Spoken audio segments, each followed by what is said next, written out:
Il s'est mis sur ses pattes, il était prêt à me sauter dessus. Il commençait à s'énerver et gueuler dans la voiture. 800 €. Mais en même temps, j'allais pas me chier dessus. J'ai failli rentrer en France quelques heures après mon arrivée en Inde. Bonjour les amis YouTube, c'est le Marco Show. Aujourd'hui, on va parler de mon voyage en Inde. Il y a des voyages que vous allez vous souvenir pour toute votre vie. Et l'Inde en a fait partie. Je vais vous raconter l'histoire d'un jeune homme qui est parti tout seul en Inde pendant un mois, juste parce qu'on lui avait dit que les tandouris étaient meilleurs là-bas. Oui, oui. Pardon? Hakuna Matata! Lors de mes rencontres pendant mes voyages, on m'a toujours dit l'Inde, c'est soit tu adores, soit tu détestes. Mais si tu as aimé, tu peux aller n'importe où dans le monde. J'ai pris ça comme un défi personnel et après 2-3 ans de réflexion, j'ai décidé de prendre mon billet d'avion. Bravo! Et ça fait de toi un héros? Pas du tout, je veux juste partager mon expérience. Je vais vous donner mon avis là-dessus en fin de vidéo. Je vais être transparent avec vous dans cette vidéo, sans filtre.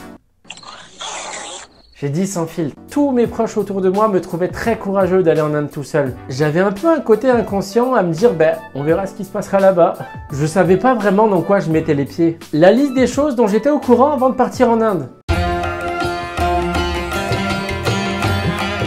Je savais que la nourriture était très épicée. Il y a 80% d'hindous et le reste des musulmans ou autres. Il y a beaucoup de monde là-bas. Même si on fait des heures et des heures de recherche, la réalité est complètement différente là-bas. Commençons par la nourriture. Déjà, la première chose que j'ai vue en arrivant à l'aéroport est un Pizza Hut. Un Pizza Hut! Je suis en Inde? Pourquoi? Quelle déception dès le départ. Je vous rassure, pour le reste, j'ai pas été déçu. Oh non, pas du tout même. Là-bas, on mange avec les mains. Et la main droite, s'il vous plaît. Parce que si tu manges de la main gauche, c'est une insulte pour eux. Et c'est la main avec laquelle tu te torches au cabinet. Tu oublies les couteaux et les fourchettes et tu ne te grattes pas le nez pendant le repas. Non, non. La nourriture là-bas est très bonne. Majoritairement des légumes parce que pas mal de gens sont végétariens. C'est très bon, mais c'est tellement épicé. C'est comme si tu mangeais quelque chose que t'aimes, mais c'est douloureux à manger. La tourista, je l'ai pas vraiment eu, mais je suis allé souvent aux toilettes. Un matin, entre 9 h et 11 h, je suis allé 8 fois aux toilettes. J'avais en feu. J'étais fatigué d'aller aux toilettes, je te jure. Mais en même temps, j'allais pas me chier dessus.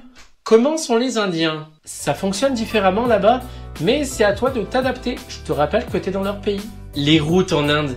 Quand les Indiens conduisent, t'as l'impression que tu vas avoir un accident à chaque coin de rue. C'est simple, là-bas c'est le gros bordel, aussi bien quand t'es conducteur ou piéton. Ils klaxonnent tout le temps, mais là-bas ça veut juste dire que quelqu'un arrive derrière toi et qu'on va te doubler. Et surtout, personne ne s'énerve, ça va te faire des queues de poisson doublées par la droite et personne ne s'énerve. On va dire que les routes en Inde, c'est un gros bordel mais bien organisé. Quand t'as des amis en Inde, vous vous tenez la main dans la rue juste pour prouver votre amitié. Effectivement, t'as bien entendu.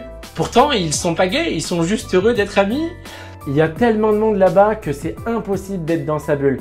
Si t'es blanc et que t'as un appareil photo, tu seras au centre de l'attention en permanence. Parfois, ils vont juste venir te voir pour parler anglais et être sympathique, ou sinon, ils vont trouver des stratagèmes touristiques pour t'arnaquer sympathiquement. Donc ne prends jamais beaucoup d'argent avec toi et prends une photocopie de ton passeport sur toi. Mais dans la plupart des cas, ça se passe super bien.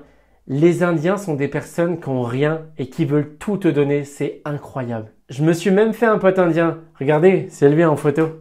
Je vais vous faire une confidence. J'ai jamais su prononcer son prénom, c'est bon? Mais il est cool, hein? Il prend des nouvelles de moi souvent.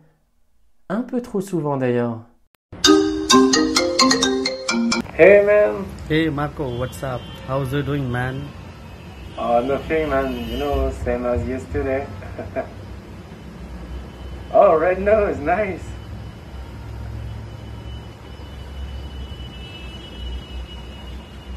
Une grande amitié est née entre nous. J'ai fait également connaissance de 3 enfants au bord d'une rivière. On a beaucoup discuté et ils m'ont dit qu'ils apprenaient l'anglais à l'école pour vendre des fleurs, les vendre aux touristes et tout l'argent récolté allait à leurs parents. Moi, je me serais acheté des bonbons. À un moment, je les ai même surpris avec mon nez rouge. Vous voyez ce sourire sur leur visage? C'est pour cette raison-là que je fais des vidéos sur YouTube. Faire sourire les gens. Il y a vraiment une ambiance particulière en Inde. Il y a tellement de temples à visiter, d'excursions à faire. Moi, ce que j'adore faire en voyage, c'est prendre une bouteille d'eau avec moi, me perdre dans la ville et essayer de retrouver mon chemin. Généralement, tu fais des découvertes, des belles découvertes. Ou des fois, ça peut être un petit peu ambigu comme situation. Mais ça te permet de sortir des zones touristiques. Après, faut pas oublier que c'est un pays pauvre. Il y a des gens qui meurent de faim dans les rues, des vaches qui mangent des emballages plastiques. Bizarrement, t'arrêtes de te plaindre sur tes propres problèmes après ça. Une question qui m'est souvent revenue à mon retour.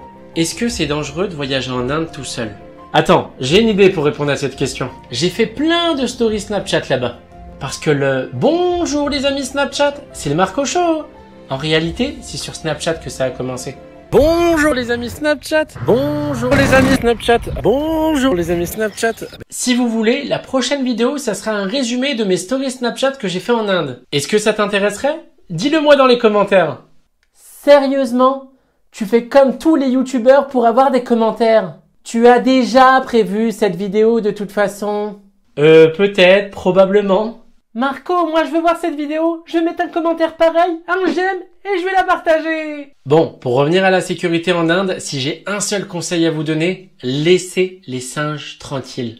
On m'avait prévenu qu'ils sont capables de te défigurer rien qu'avec leurs griffes. Je le croyais, j'ai juste voulu prendre une photo un petit peu trop proche. Donc je me suis approché de lui pour prendre une photo, le cadre était magnifique. Donc je m'approche de lui pour prendre une photo, mais genre, j'étais accroupi comme ça.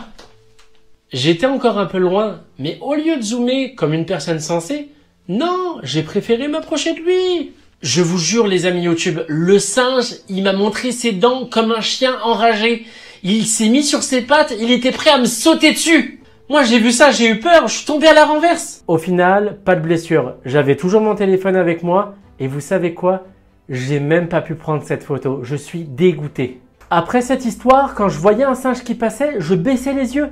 Non, non, c'est bon, j'ai pas de cacahuètes. Mais tout ça a failli jamais se produire, comme je vous le disais en début de vidéo. J'ai failli rentrer en France quelques heures après mon arrivée en Inde. Je vous explique. Je suis arrivé à New Delhi à 2 h du matin. Oui, ce détail a une importance pour la suite de l'histoire. De l'aéroport, j'ai trouvé un taxi pour m'amener à l'auberge de jeunesse. Le conducteur super sympa, on écoute de la musique, il me propose des cacahuètes. Il y avait à peu près 1 heure de route. Et là, le chauffeur, il commence à être un petit peu agacé. Il y avait un endroit où on voulait passer, mais c'était bloqué. Apparemment, il y avait une grande manifestation pendant 3 jours et on ne pouvait pas accéder au centre-ville. Il m'amène dans une agence d'information afin qu'on puisse m'aider. Le gars super accueillant, il me paye un café. Je me méfie un petit peu quand même parce que il est 3 h du matin, une agence d'information qui est ouverte à cette heure-ci. Peut-être que ça fonctionne différemment là-bas. Et là, il me dit que la ville est bloquée, qu'il y a une grande manifestation et que le mieux pour moi, c'est de quitter la ville et d'aller dans la ville la plus proche qui se trouvait à 3-4 heures de route. Pardon? 3-4 heures de route? Non. Il essaye de m'organiser mon séjour. Je lui dis que je restais 2 semaines. En fait, c'était 1 mois. Et entre les transports et les hôtels, il me dit que j'en avais pour 800 €. 800 €! C'était plus que mon budget pour l'Inde. Après 30 minutes de négociation, il voulait pas que je parte de son agence. J'ai pris mon courage à deux mains. J'ai dit au chauffeur de taxi qui m'attendait toujours, on part de là, tu m'emmènes dans une station de bus ou peu importe, mais on part de là, c'est pas possible. Donc là, on conduit, mais toutes les routes sont bloquées, c'est impossible en fait. Il décide de me ramener dans une autre agence d'information et là, le gars, il est super sympa. Effectivement, il y a une manifestation. Il me fait appeler mon auberge de jeunesse pour annuler les nuits. On essaye d'appeler les hôtels. On a appelé, je sais pas, 4-5 hôtels. Tout est réservé. On vérifie les gares de bus. Il n'y a aucun départ. Tout est complet. Les gares de train, pareil. Et il me fait comprendre que le seul moyen pour moi est de prendre un taxi privé et de quitter la ville. Un taxi privé pour la modique somme de 180 €. Non mais allô quoi, 180 €, on est en Inde. Il me fait comprendre que c'était pas une obligation, mais j'avais pas d'autre solution. Je vous rappelle que j'avais pas de réseau téléphonique. Il est rendu 5 h du matin. Je suis au milieu de nulle part dans la grande ville de New Delhi. À ce moment-là, j'avais juste 2 choix. Le premier, retourner à l'aéroport et prendre un avion pour rentrer en France et leur donner raison. Le deuxième, payer. Je voulais pas gâcher mon voyage pour eux. Je savais pertinemment que j'étais pris au piège, que c'était un attrape-touriste. Mais je savais pas comment me sortir de cette situation. Ce que j'ai fait, j'ai payé. Quelques minutes plus tard, le taxi arrive pour me déposer dans l'autre ville. Attendez, ça s'arrête pas là l'histoire. Le chauffeur, super sympa, il me demande si j'ai déjà réservé un hôtel dans la ville d'Agra. C'est la ville où il me conduisait. Il me demande mon budget, je lui réponds 10 €. Je vous rappelle qu'on est en Inde, tout est moins cher là-bas et que je viens de payer 200 balles de taxi pour rien. Il me réserve un hôtel avec l'un de ses amis par téléphone, 12 € la nuit, salle de bain privée, climatisation, chambre privée, parfait. Après toutes ces péripéties, j'aurais pas pu rêver mieux. 4 heures plus tard, on arrive enfin et le chauffeur a le culot de me demander un pourboire. Je lui ai rigolé au nez, mais il commençait à s'énerver et gueuler dans la voiture. J'étais fatigué, je lui ai dit tiens, prends tes 5 € et laisse-moi tranquille. On sort de la voiture et juste avant de me donner mon sac, il me dit non, c'est minimum 25 €, moi je suis pauvre. T'es sérieux là? Il y avait le gars de l'hôtel en arrière qui assistait à la scène.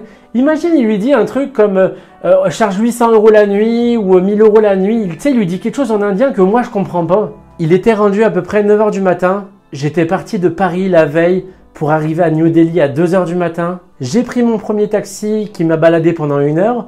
Ensuite, pour me balader d'agence en agence qui a duré quelques heures également. Pour enfin prendre un autre taxi avec 4 heures de trajet. J'étais épuisé et il le savait. Donc j'ai payé pour qu'il arrête de crier et je suis allé me coucher. J'étais fâché, fatigué, j'avais les larmes aux yeux, mais au moins j'étais en sécurité. Ça m'a pas empêché après de vivre des moments mémorables et de rencontrer des gens formidables. Alors pour répondre à la question si j'ai adoré l'Inde ou si j'ai détesté, je vous dirais que je suis entre les deux. Mis à part cette mésaventure, je vous dirais que le voyage était quand même difficile, aussi bien avec le bruit, le monde, la pauvreté également. Je le savais avant d'y aller, mais de le voir par ses propres yeux, c'est comme totalement différent. Donc on reprend parce que pendant le tournage, j'avais plus de batterie, maintenant il fait nuit, et c'est trop stylé de dire que je suis en tournage. Donc je disais que j'étais bien content de rentrer en France à ce moment-là. Si c'était à refaire, je le referais, mais disons que j'irais pas une deuxième fois. Ça, c'est le discours que j'avais quelques semaines après avoir fait ce voyage. Et aujourd'hui, quelques mois après mon voyage, c'est comme si l'Inde me manquait. J'ai pris du recul et ça me manque. Après, c'est un voyage qui a un coût. Tu comptes le billet d'avion qui est à peu près au départ de la France, à peu près 500 €. Les dépenses que j'ai eues là-bas, si on compte pas l'arnaque, j'ai dépensé à peu près 500 € également pour un mois. Comme ça peut te permettre de faire ton budget si tu veux y aller pour un mois. Et j'avais la belle vie, je dormais dans des auberges de jeunesse, je mangeais quand je voulais, enfin, c'était cool. À moins qu'il y ait une marque qui veut faire une collaboration et m'envoyer gratuitement en Inde, je suis preneur, ceci est un appel aux marques. Les amis YouTube, c'est déjà la fin de la vidéo. Oui, je sais, vous êtes tristes, moi aussi. Si ça t'a plu, n'hésite pas à la partager sur les réseaux sociaux, mettre ton pouce en l'air, commenter et t'abonner si c'est pas déjà fait. Pour toi, c'est juste 2 clics à faire, mais pour moi, c'est comme si je mangeais du chocolat à la cuillère. Ça fait tellement plaisir. On se retrouve pour une prochaine vidéo, en forme et de bonne humeur. Bye! Je vais aller manger un tandoori, moi, là. Reproduction des faits. Wouhou!